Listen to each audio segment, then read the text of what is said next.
Overall గా చూశారు, పార్టీల వెర్షన్స్ విన్నారు. నిజంగా ఒకరి ఓటు మరొకరు తొలగించడం అంటే నకిలీ లాగిన్స్ కావచ్చు, ఫోన్ నెంబర్స్ కావచ్చు, ఇలాంటివన్నీ ఉపయోగించి కూడా తొలగించవచ్చు అనేది రాహుల్ గాంధీ ఆరోపణ. మరి ఈ విషయాల్లో ఎలక్షన్ కమిషన్ కూడా పారదర్శకంగా వ్యవహరించట్లేదు అనేది కూడా మరో ఆరోపణ. ఏం జరుగుతోందంటారు ఈ విషయంలో? ఆన్లైన్ సిస్టమ్ వచ్చిన తర్వాత సార్ ప్రాక్టికల్ గా నేను కూడా ఆన్లైన్ లోకి వెళ్ళి నా అడ్రస్ మారితే చేసుకున్నాను.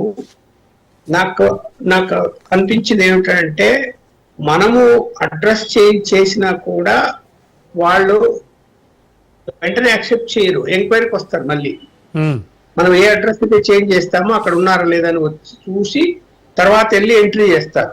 అప్పుడు మనకు మారిపోతుంది అడ్రస్. ఇప్పుడు నాకే జరిగింది. నేను అసెంబ్లీ ఎన్నికల ముందు హైదరాబాద్ లో నేను మార్పు చేస్తే ఎంక్వైరీ వచ్చిన సమయానికి నేను ఇంట్లో లేను, ఊరికి వెళ్ళిపోయాను. ఊరికి వెళ్ళిపోతే వాళ్ళు వెనక్కి వెళ్ళిపోయేసి దాన్ని మార్చుంటారు అనుకున్నా.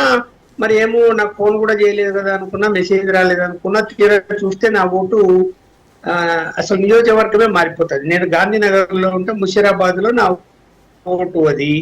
నేను హిమ్మత్ నగర్ వచ్చాను, ఇదేమో ఖైరతాబాదు. సో మళ్ళీ పార్లమెంట్ ఎన్నికల్లో ఏం చేశాను, అసెంబ్లీ ఎన్నికల్లో ఏం ఓటేశాను. ఎందుకంటే నాకు ఇక్కడ ఉన్నా కూడా చేంజ్ కాలేదు కాబట్టి అక్కడ పోయి ఓటేశాను. మళ్ళీ తర్వాత మొన్న పార్లమెంట్ ఎన్నికలు వచ్చే సమయంలో మళ్ళీ సెకండ్ టైం అప్లై చేశాను. చేస్తే అప్పుడు ఇంటికి నేను ఉండగానే వచ్చారు, వెళ్ళారు. మళ్ళీ మారిపోయింది. పార్లమెంట్ ఎన్నికల్లో నేను ఇక్కడ ఓటేశాను. అందువల్ల ఇక్కడ అవగాహన కూడా ఓటర్స్ లేకపోవడము, తర్వాత ఈ ఊర్లు విడిచి వెళ్ళిపోవటము, ఇవన్నీ జరుగుతుంటాయి. జరుగుతున్నప్పుడు సహజంగానే ఇలా మిస్ కావటము, లేకపోతే కనుక ఇప్పుడు ఇంటికి వచ్చిన ఎన్యూమరేటర్ ఏం చేస్తాడు,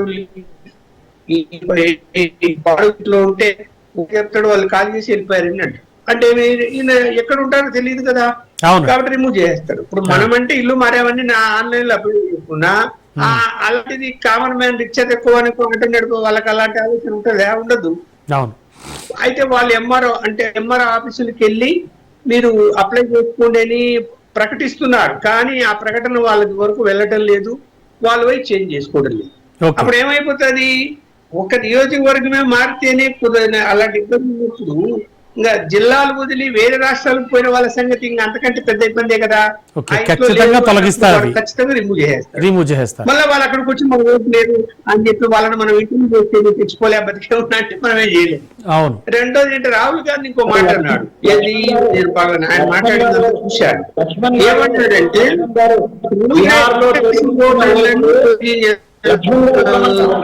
తొలగించారు కాంగ్రెస్ పార్టీ ఓటర్లు, బీజేపీ పార్టీ ఓటర్లు ఉంటారా? ఉండరు. సార్ వెంకటస్వామి గారు ఒక్క నిమిషం ఇది రహస్యం చెప్పండి, మాట్లాడదాం. ఇంకా కంప్లీట్ చేయండి. రహస్య ఓటింగ్ విధానం ఇది.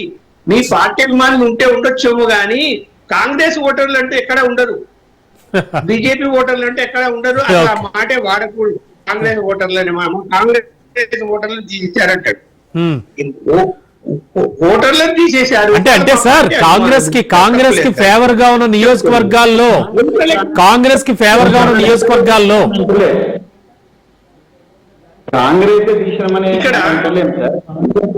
ఇక్కడ Bihar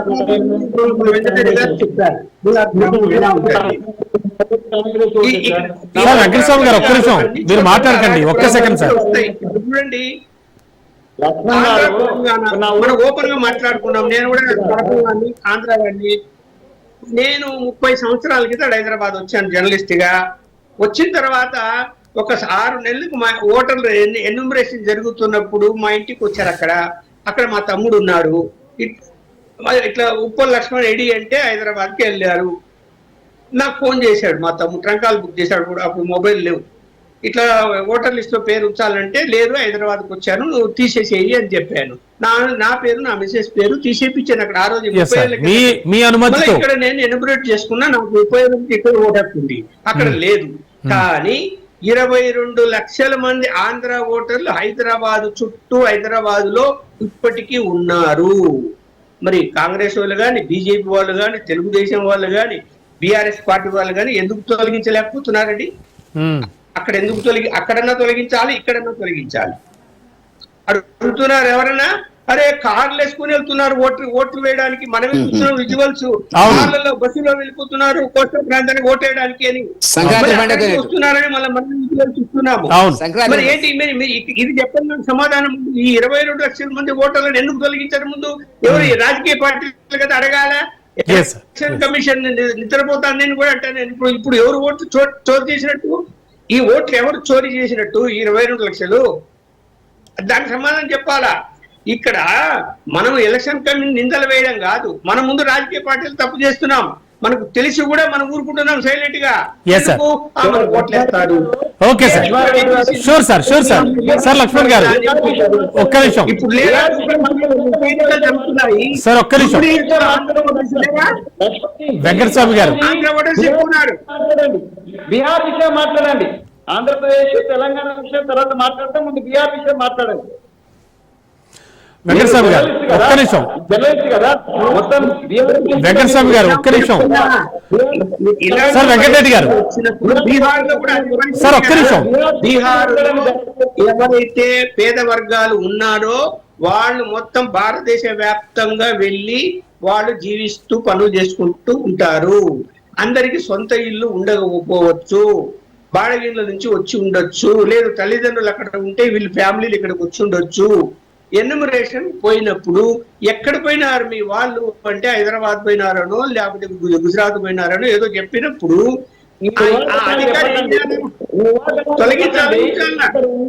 sure sure. Laxman sir ఒక్క నిమిషం ఆగండి. సార్ వెంకటస్వామి గారు ఒక్క నిమిషం. వెంకటస్వామి గారు ఒక్క నిమిషం. వెంకటస్వామి గారు ఒక్క నిమిషం. వెంకటరెడ్డి గారు, వెంకటరెడ్డి గారు చెప్పండి. తర్వాత ఓకే మీరు అన్నది కరెక్టే. వలసపోయిన వాళ్ళ గురించి అక్కడ ఉన్న వాళ్ళని తొలగించారు, అది చెప్పండి మరి.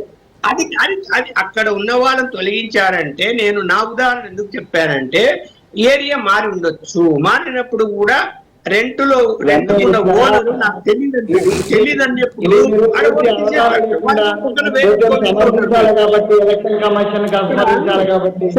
సార్ ఒక్క నిమిషం, ఒక్క నిమిషం ఇద్దరు ఆగితే ఒక్క సెకండ్ సార్.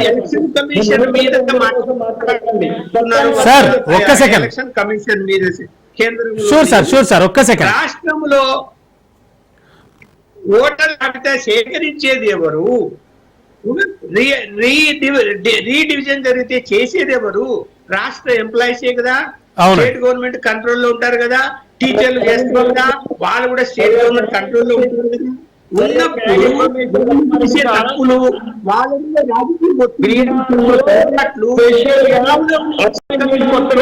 రాష్ట్రంలో కూడా సార్ షూర్ ఒక్క నిమిషం, ఒక్క నిమిషం. సార్ వెంకటస్వామి గారు, లక్ష్మణ్ గారు ఒక్క నిమిషం ఆగితే వెంకటరెడ్డి గారి దర్శనం తీసుకుందాం.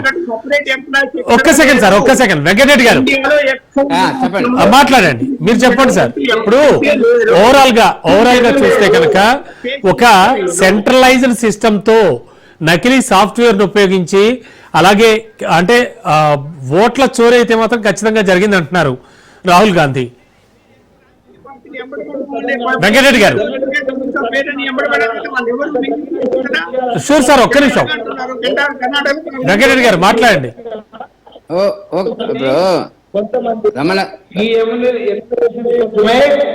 కోసమే కొంతమందిని రిక్రూట్ చేసింది.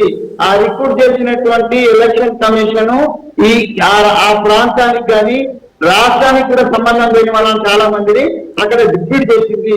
వాళ్ళు మాత్రం చేసినారు, అది గుర్తుపెట్టుకోండి. ఓకే వెంకటస్వామి గారు ఒక్క నిమిషం. వెంకటరెడ్డి గారు సార్ మీరు మాట్లాడండి, ఒక్క నిమిషం మీరు ఆగండి sir. Sure sir, sure. Venkata Reddy గారు